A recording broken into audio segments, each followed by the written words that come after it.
Hello student, trial balance का एक important question, in which error it agree, यानी trial balance के अंदर कौन सी एरर हैं जो ट्रायल बैलेंस में एरर होने के बाद भी ट्रायल बैलेंस को मैच कर देती हैं। तो फर्स्ट है एरर ऑफ ओमिशन, यानी आप एंट्री करना ही भूल गए हैं तो ट्रायल बैलेंस आपका फिर भी एग्री हो जाएगा, यानी कि मैच हो जाएगा। Second is error of commission. Error of commission में अगर wrong account but correct side डाला है आपने, तब भी आपका बैलेंस हो जाएगा trial balance. Error of principle में भी आपका एग्री हो जाएगा। जैसे एग्जांपल मैं आपको बताता हूँ कि करना था आपको, मशीनरी परचेज़ करनी थी but debit to the purchase account.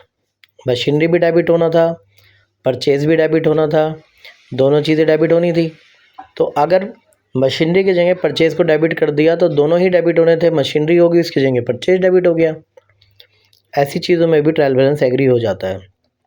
Compensating error कि आपने एक पेज पर 40 रुपीज़ लेस किए और एक पेज पर आपने दूसरे पेज पे आपने 40 रुपीज़ एक्स्ट्रा ऐड कर दिए, तो -40 + 40 अपने आप सही हो गया।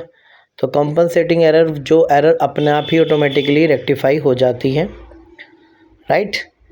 तो ये आपके कुछ ऐसे एरर हैं जो ऑटोमेटिकली ट्रायल बैलेंस उनको एग्री करता है, यानी कि एरर तो होंगी पर ट्रायल बैलेंस उनको शो नहीं करेगा। ठीक है, तो 1 मार्कर के लिए एग्ज़ाम में क्वेश्चन है ये कि ट्रायल बैलेंस किन एरर में एग्री हो जाता है। तो first error of omission, completely omission होना चाहिए, यानी कि आप पूरी ही एंट्री करना भूल गए हों। Error of commission, error of commission में कुछ ही ऐसी एरर होती हैं जिसमें ट्रायल बैलेंस एग्री होता है, right. Error of principle, compensating error, या आपने पूरी ही